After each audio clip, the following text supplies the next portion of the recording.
Hello, everyone. I'm Rick Becker, host of the Irish Baseball Podcast, joined for a second time by Hilary Beirne. Thank you for being here. Thank you very much for having me, Rick. So, I have been working on for the past couple of months, lining up guests for the Irish Baseball Podcast for the early part of 2026 to talk about Irish Americans and their contributions to the United States in honor of the 250th anniversary of the United States. And you have been working for much longer on a similar project. So I want to hear just all about what you're doing here. Well, last April, a group of us got together when we recognized that next year will be the 250th anniversary of the United States. And needless to say, at the start of the revolution and the Declaration of Independence and so on, down through the last 250, the Irish have been there. They've been at the forefront, leading from the front, fighting in the front lines in the Revolutionary War, and down through the ages, they have contributed tremendously to all walks of life here in the United States. And a classic example is General Stephen Moylan was a friend of George Washington. He was from Cork, and he was the first person to come up with the term United States of America. And on January 14th at Villanova University, because he was one of the founding members of the Friendly Sons and Daughters of St. Patrick in Philadelphia, we're going to be hosting an event where we will recognize his contribution to the history of the United States. Wow, that is wonderful. I know that one of the interviews that I have already done for this, and it's already aired as a podcast, was about John Fitzgerald, which is funny because the founder of the Irish American Baseball Society is also named John Fitzgerald. But there was a John Fitzgerald in the 1770s who was also a close associate of George Washington. He was at Valley Forge, he was at Princeton, and he also developed the first Catholic church in the Washington, D.C. area in Arlington, Virginia. So we think of the Irish American contribution, the Irish contribution coming after the famine and after the huge immigration. But that's not true at all. As a matter of fact, I believe that I don't know the current president, but I know that from like Andrew Jackson until Barack Obama, every president had some Irish lineage in their background. So the Irish have been here the whole time making a difference. Huge difference. The first few presidents of the United States would have been direct descendants of Northern Ireland Scotch. And a classic example of a well-known individual here in the United States is Henry Knox. His parents were from Northern Ireland, and of course, we have today Fort Knox in his memory. Also, in the Broadway show Hamilton, another Irishman features there.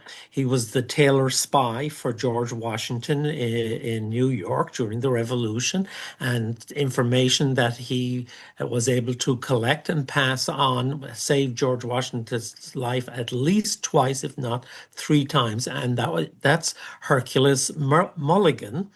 And Hercules Mulligan is from Northern Ireland, and he's buried in Trinity Church with Alexander Hamilton. There's, as you quite rightly point out, the Irish were here before the establishment of the United States, and contributed back then, and still, as you note, still contribute tremendously today. So a lot of the Irish who were a part of the Revolutionary War, you mentioned Mulligan, we talk about Fitzgerald. You can talk about any of these Irish and Irish Americans who fought in the Revolution, were they fighting more for their new country, for the United States, or was this still some residual anti-English um, sentiments that they were taking, or was it a combination of both? It's a combination of, definitely a combination of both. A lot of the Irish that came, I'll put it this way. Post-famine, yes, it would definitely have been both. Pre-famine, it's hard to tell from the point of view that quite a lot of them that would have immigrated to the United States were relatively prosperous individuals. As a result, when they came to the United States, they were able to slot in here with the colonial English and were able to move and shake, for the want of a better word, politically in the different movements and blend in. So prior to the famine, I would say they were fighting really for their new adopted country, more so than going back at the British. And we can look at a lot of the revolution, and that's going to be a big topic throughout 2026 is going to be the Revolutionary War. But it's a 250-year history of the United States, and the Irish have been there the entire time. I Yeah. know, for example, I live in eastern Pennsylvania, about an hour away from Gettysburg, and there were several Irish regiments that fought in the Battle of Gettysburg, fought Yep. for the Union, and that was a big source of soldiers for the Union Army Yep. came from right off the boat Irish immigrants who wanted to fight for their new country. Like in 1845 to about 1850, you had the Irish famine. And you had one of the years, 1847, was known as Black 47 because so many people died that particular year in Ireland.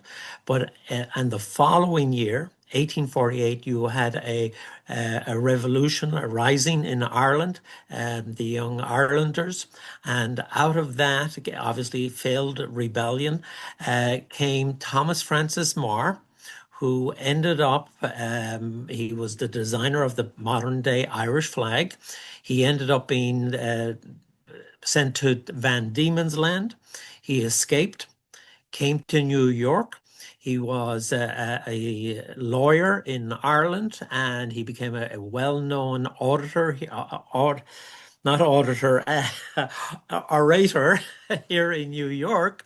And he, along with Michael Corcoran from Sligo, who was also a member of the failed Young Irelanders Rebellion, established the Irish Brigade, which became subsequently the 69th Regiment here in New York. Both of them fought in Gettysburg and for the Union. And Michael Corcoran became Provost Marshal of Washington for George Washington. And also Thomas Francis Moore, when he died, he fell off a riverboat in the Mississippi, but he was the acting governor of Montana. So the Irish, as you said, were fought in the Civil War. On the Union side, a lot of them did, but some did fight on the Confederate side. We know less about them, but they did actually fight there as well. And since then, when you look at the history of the Irish Brigade in Gettysburg and what they did and holding, I believe it was Big Round Top, was the site. It's just amazing what they did in Fredericksburg. While the Union lost that battle, the Irish were the brigade that got the closest to breaking the Confederate line. And one of the reasons they know that is the Irish Brigade wanted shamrocks and couldn't get shamrocks, so they put boxwood was the closest thing to shamrock that they could find. So they put it in their uniform. And when the battle was over, the ones that came within a few yards of getting to the Confederate lines were the soldiers with the boxwood in their hats. And today, that is still honored by the 69th Regiment. Every St. Patrick's Day in New York City, the regiment wears boxwood in their uniforms when they march in the New York City St. Patrick's Day parade. But it's amazing. The Irish are the most decorated ethnic group in the armed services of the United States. They're the most celebrated, certainly, in an awful lot of places, especially in New York and Boston. And I have to say that the legacy that the people have left behind is just amazing, absolutely amazing. It's fascinating to read.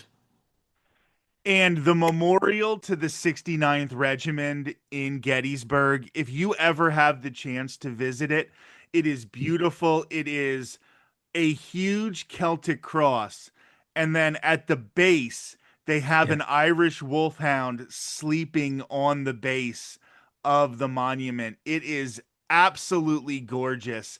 And I definitely recommend, if you're listening to this podcast, that is a memorial that you want to see in person. I promise you that.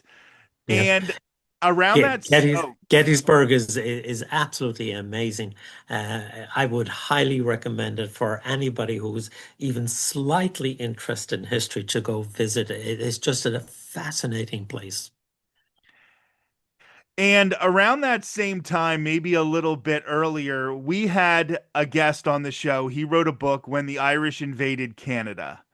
And I think this is an amazing story about Irish Americans and Irish immigrants in America who came up with maybe not the most detailed plan. Yes. um, but they thought they could invade Canada, take over a portion of Canada, and negotiate with England to give back that piece of Canada in exchange for Irish independence. And they actually did control a very small chunk of Canada for a little bit of time. So, why don't you talk about that story? It was interesting that after the Civil War, and it's interesting that you bring this up because myself and another gentleman in Ireland are in the process of writing a history book on immigrant input into the establishment of the state of Ireland. And if you reflect on it, because the British had controlled most of the world, most of that contribution would have come from the United States. So we have a chapter dedicated to the Canadian invasion.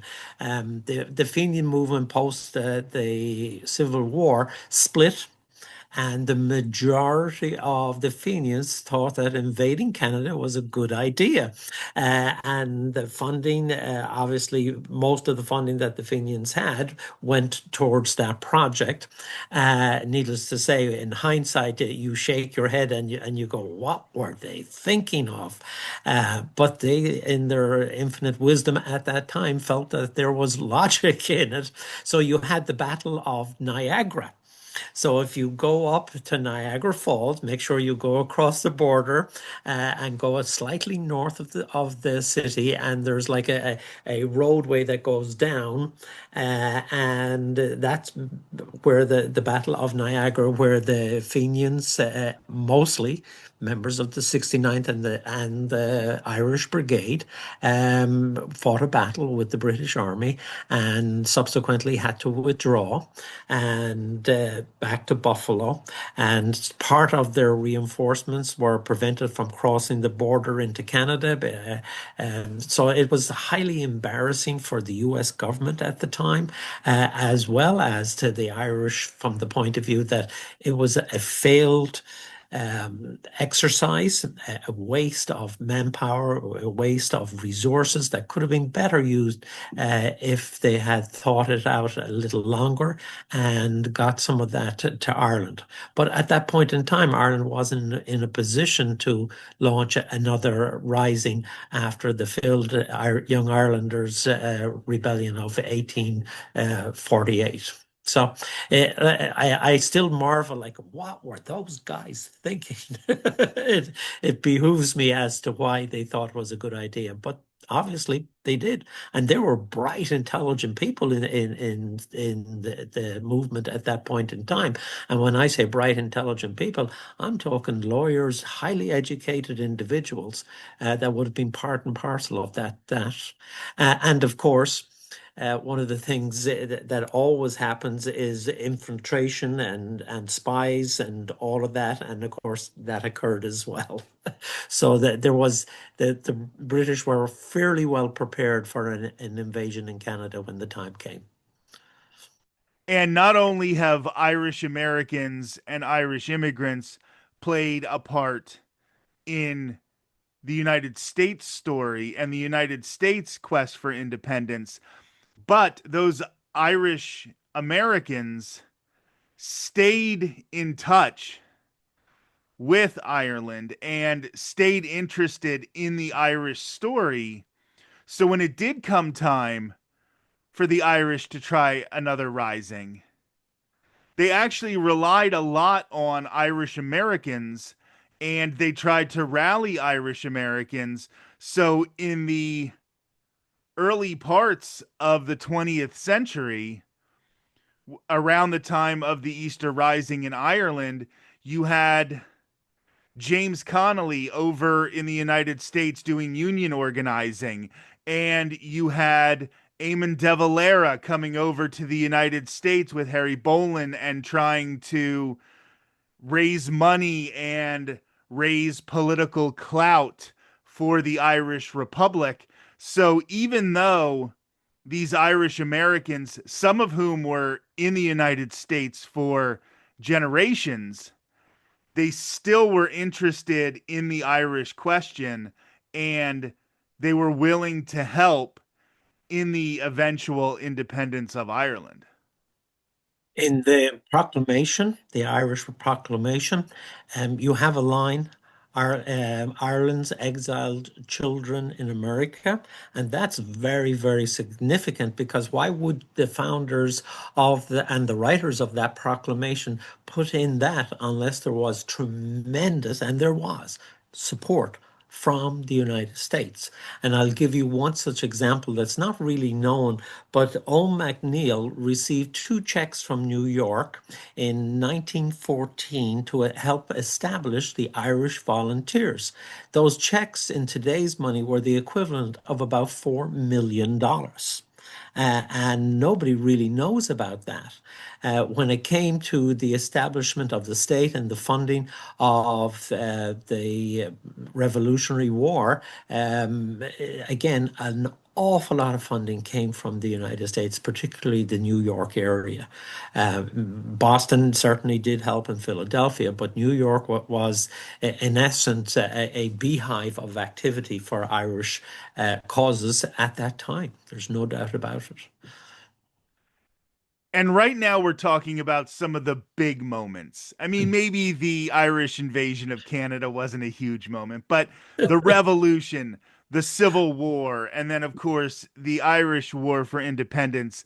But the Irish have been making an impact all throughout the country. So, what are maybe some of the smaller impacts or some of the stories you wouldn't necessarily hear about in the big moments of the country where there were also Irish Americans making a huge difference? Before I answer that, I'll just go back to the Canadian invasion.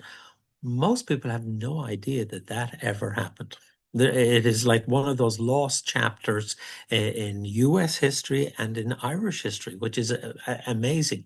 But in relation to your question, if you think about it, the Irish, you have a song when New York was Irish. Well, that's a significant thing of how the Irish helped to build not just New York, but the United States.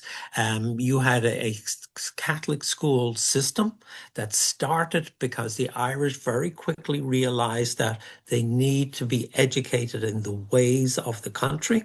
And that in turn, and how did they do that? They basically, because of the Catholic Church was strong at that point in time, they supported the church. The church supported them through education and in turn built an entire Catholic school system across the United States, which an awful lot of public schools subsequently adopted uh, some of the principles of the Catholic school to educate the population of the United States. One of the things today, I had a meeting with the Consulate General of Ireland in New York, and one of the things we talked about was the building of the Erie Canal, which opened up the whole north of the United States. And that was again driven by the Irish workers that came to New York and Boston and ended up digging the canals and everything up there as well. The railroad system of the United States on the East Coast in particular was the Irish who basically built the railroad networks towards the West Coast. And on the West Coast, the main workers were the Chinese. And it's just absolutely amazing. You look at some of the military decorations down through the years. You had the Sullivan brothers. You had Wild Bill Donovan, who was the commander of the 69th Regiment during World War One. He got a Congressional Medal of Honor subsequently. He was the founder. FDR asked him to found the OSS, which subsequently became the CIA. And again, like an Irish person finding the CIA, you look at some of the directors of the CIA, there's an awful lot of Irish names in there as well. And it's just amazing, some of the stuff. In recent years, you had Michael Murphy from Long Island, the Navy SEAL, who again got a Congressional Medal of Honor, and the movie Lone Survivor is based on his Navy SEAL team. You have next year, we're hoping here to have in New York the commissioning of the USS Patrick Gallagher. He was from County Mayo. He what died in Vietnam, and we're hoping that the commissioning will be in, I forget the day, I want to say it's November 14th of next year. So that the Irish, and it's not just Irish born. They contributed unbelievable, but first, second, third generations as well. It's amazing. Like you can go into any walk of life, whether it's education, politics, military service, and you'll find people with Irish last names there. And when you ask, well, ask them, if you ask them, where are your family from? 9 times out of 10, they can tell you, even if it's 5 or 6 generations back. It's amazing. And one of the things that you mentioned were the railroad workers. And once again, sort of in my general vicinity, about an hour the other way towards Philadelphia, there's Duffy's Cut. Yes. And this was, they were building a railroad. Duffy said he could do this cheaper than any other contractor could get this stretch of railroad built. And he got a lot of young Irish men right off the boat. Some of them we don't even know their names because literally they came right off the boat. Duffy signed them up and took them to about the Malvern area in Pennsylvania. And a bunch of them got cholera and passed, and they found a mass grave around Malvern. And as they dug through this mass grave, they found some of the skulls had bullet holes in their skulls, indicating that when some of these railroad workers got cholera, they didn't wait for them to pass. And it is one of those stories. You talk about the Irish building the railroads in the East, and we hear about the horrible stories about how the Chinese railroad workers were treated out west. And while many of the Irish workers were maybe treated a little better than the Chinese workers in the West, some of them weren't. It Yeah. was a really, really horrible situation in a lot of places, especially because they were taking young men who had no families, maybe left a situation where, they were from a small village in Ireland. They weren't going to be able to communicate with their families back in Ireland. They had no connections here. So nobody really cared about them. Yep, that is true. You reminded me of a story from the point of view that Irish immigrants in New Orleans were so discriminated against that they were in the swamp, living in the swamp area. A lot of them contracted typhus and yellow fever, and when it came to jobs, that they were competing with the former slaves on the docks, and they were fighting each other just to get jobs. It was unbelievable some of the circumstances that Irish immigrants had to endure. You look at the history of the tenements down on the Lower East Side in Manhattan. A group would get up, go to work, and another group would just go into the same beds and fall asleep, and then get up and go to work.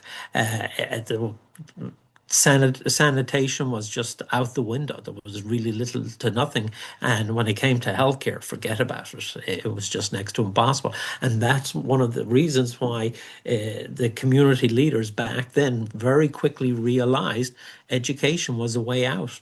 And the Catholic Church really stepped up to the plate at that time.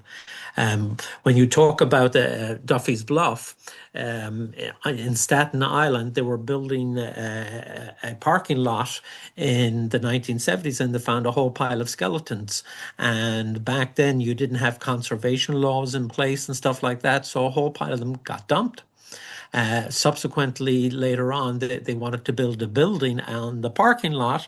And when they excavated, they found even more bones. Thank God, conservationist laws had come into play.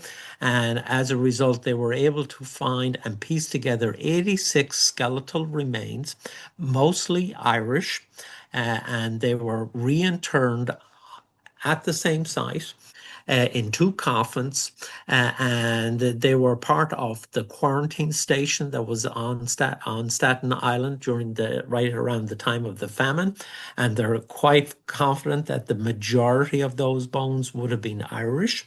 And we are hoping next year to place a set of bronze shoes at that site, and at the hunger memorial site in Lower Manhattan.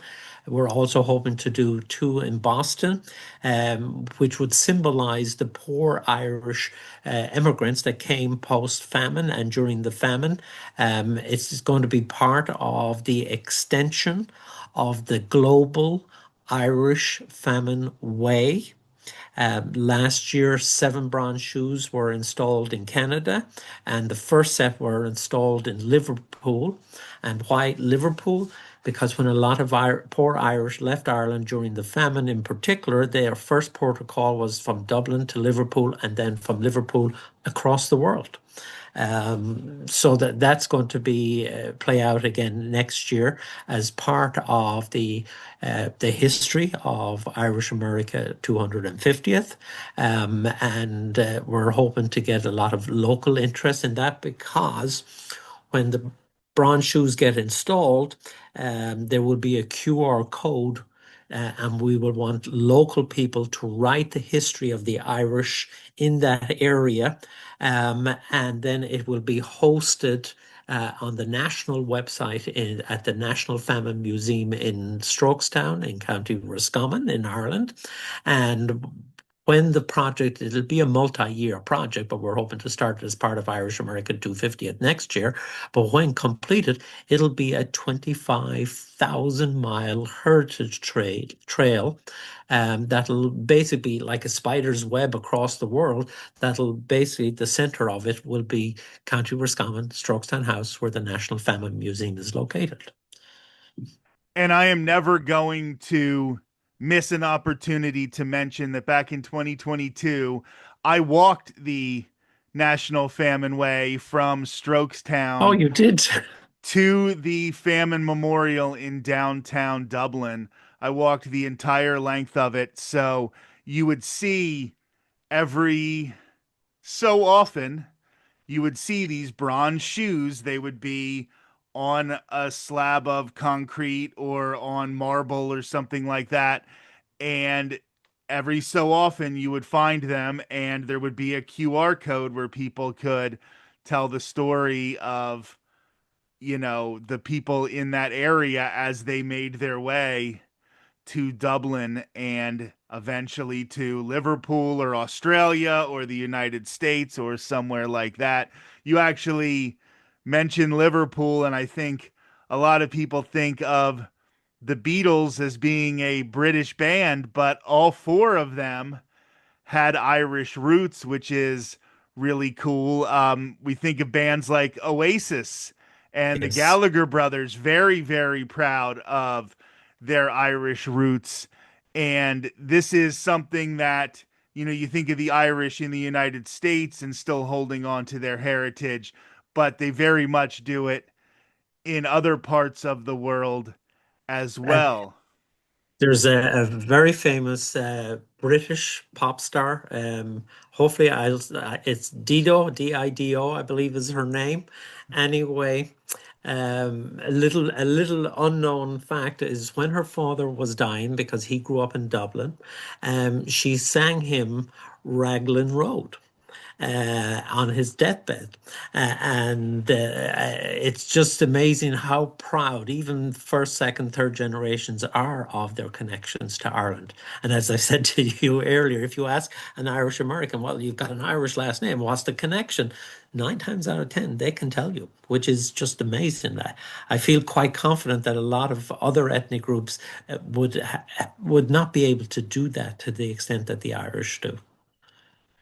I think, especially from European ethnic groups. I think that um, a lot of that ends up just sort of, going in the mixture and coming out as just European. And the Irish definitely do. The Irish and the Italian, I would say, definitely still try to hold on to Yes. that connection to their home countries. Now, myself and Professor Christine Keneally at Quinnipiac University, she's the head of the Irish Studies program. Her and myself are going to be appointed to lead the charge here in the United States for the extension of the Global Famine Way here. And we've had various conversations, and we're starting to get our feet in starting to start that project for next year. So if people want to track your work with Irish America 250, how do they do it? Is there a website where they can go and they can follow everything you're researching? Yes, we have. If you Google simply Irish America 250th, it'll take you to our website. And I'm actually going to do that so I can actually give you the URL.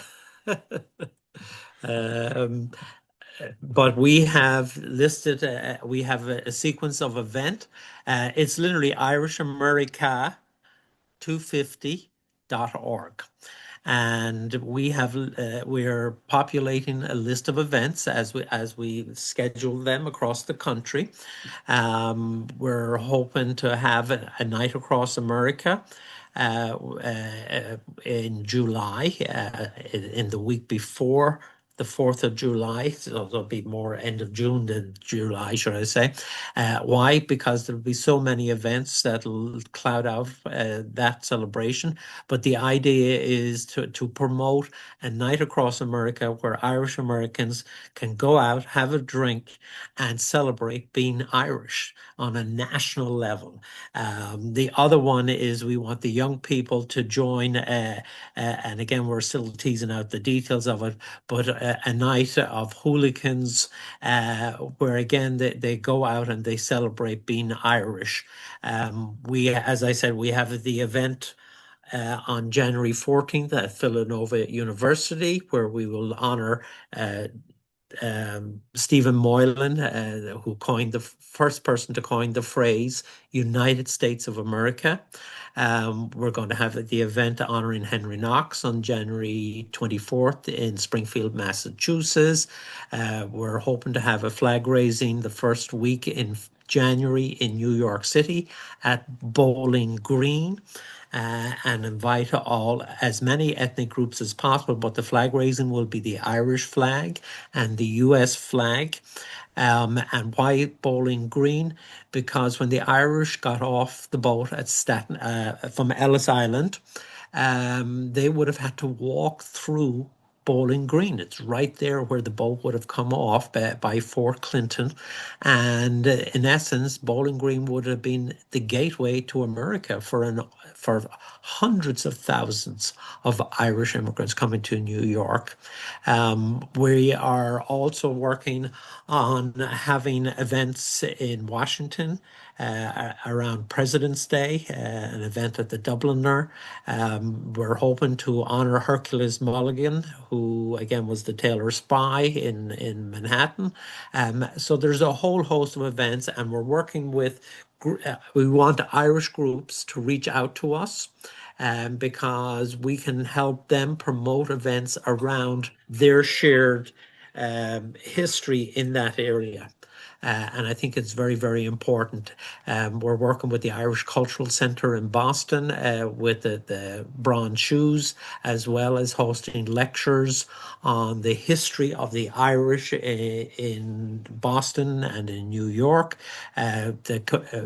Colonel Jim Tierney wrote a book from Dublin to Bull Run to Baghdad, the legacy of the 69th Regiment. So he's willing to go around and speak on the history and the legacy of the fighting 69th.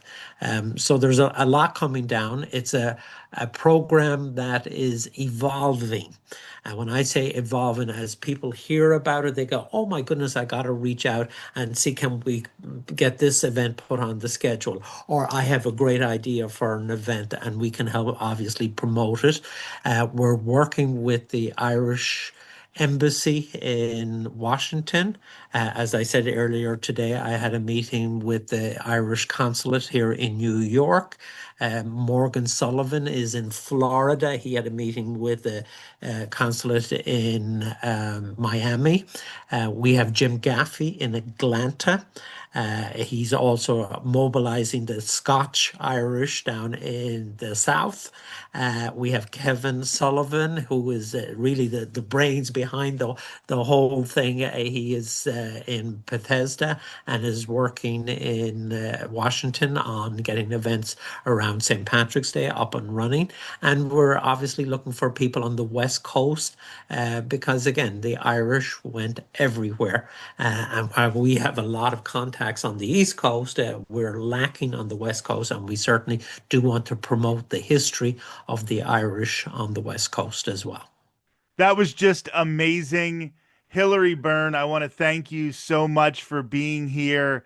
I often say that you can find people from Billy the Kid to Muhammad Ali who had Irish heritage and were proud of it.